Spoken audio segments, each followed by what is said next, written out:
Ju njohim me edicionin informativ të lajmeve. Kjo është Radio 7. Shumica e qeverisë në Maqedoninë e Veriut tenton bashkëpunim me një pjesë të opozitës. Kryetari i komunës së Çajirit dhe një nga udhëheqësit e koalicionit Blen, Izzet Mexhiti, deklaroi se ekziston mundësia që udhëheqësi i Aleancës për Shqiptarët Ziad Sela të bashkohet me qeverinë. Ai shtoi se komunikimi për këtë çështje po zhvillohet në nivele të shumëfishta. Mexhiti tha se dera për Selën është e hapur dhe po shqyrtohet mundësia e përfshirjes së tij të mundshme në shumicën qeveritare. Ai njoftoi se në kuadër të rindërtimit të ardhshëm të qeverisë priten ndryshime në departamente si dhe rotacione të personelit. Kryeministri i Maqedonisë së Veriut refuzoi të bashkohet nismës së Frontit Evropian respektivisht BDI-s për mbledhje të nënshkrimeve për nisjen e procesit për ndryshimet kushtetuese. Histra Mickoski tha se kërkoi nga BDI të punojë për problemet që ka me kuadrin dhe programin parti, ndërsa shton se çështjet qeveritare i zgjidh qeveria. Pa ne, tu imаше možnost to da go napravi koga беше vlada 20 godina. BDI kishte mundësi ta bënte atë kur ishte në qeveri, 20 vjet ishte në qeveri, kështu që mendoj që BDI ka probleme drejtuesit e programin. Unë do të sugjeroja ta zgjidhni problemin me drejtuesit e programin, ndërsa probleme shtetërore do të zgjidh qeveria që ka legitimitet nga qytetarët. A državните problemi ki ги решава владата која што има легитимитет од граѓаните. Tha Histra Mickoski. Radio 7, zëri pozitiv i qytetit. Shqipëria dhe Italia nënshkruajnë marrëveshjen për prodhimin e anijeve lundruese në kantierin e Pashalimanit. Marrëveshja nënshkruan ndërmjet ministrave të mbrojtjes së të dy vendeve.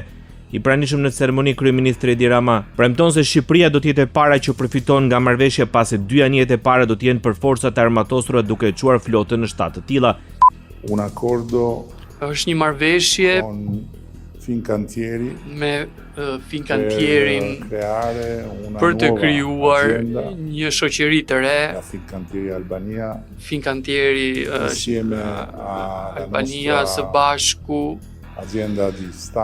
me agjensinë tonë shtetërore të Kajos për të prodhuar po në Shqipëri në kantierin e Pashalimanit delle navi utili per l'esercito anije lundruese që janë në dobi të ushtrisë shqiptare, por edhe për ushtritë e tjera të vendeve aleate. Sipas tij Shqipëria nuk vendos fatin e botës për mund të rrisë nivelin e mbrojtjes. Të paktën 400 persona mund të përfitojnë nga zbatimi i marrëveshjes ndërmjet Shqipërisë dhe Italisë për prodhimin e anijeve.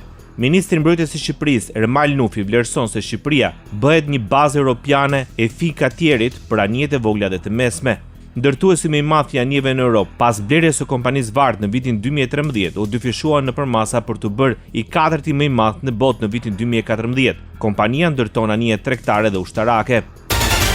Ministri i Arsimit në Shqipëri garanton prindrit për siguri në shkolla. Pas mbledhjes së Këshillit të Ministrave, Mirela Kumbaro vlerëson se nuk ka nevojë për panik dhe se ministria është në komunikim të vazhdueshëm me policinë. Reagimi erdhi pasi pranë ambienteve të shkollave janë identifikuar gra që kanë tentuar të komunikojnë me fëmijë të ndryshëm. Masat e sigurisë në të gjitha shkollat tona janë në garantim 100% të sigurisë të fëmijëve dhe të institucioneve arsimore.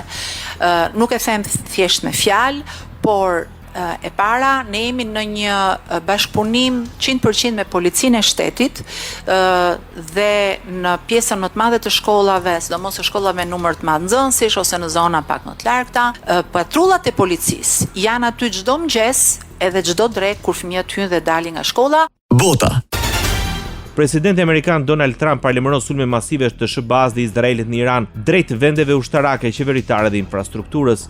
Përmes rrjeteve sociale Trump shkruan se Teherani kërkon të heqë blokadën e SBA-s në ngushticën e Hormuzit sa më shpejt që të jetë mundur, ndërsa përpiqen të zgjidhin situatën e tyre të udhëheqjes. Pas njoftimit për një armpushim 2 javor, bisedimet fillestare SBA-Iran në Pakistan në fillim të këtij muaji dështuan arritjen e një marrëveshje paqe.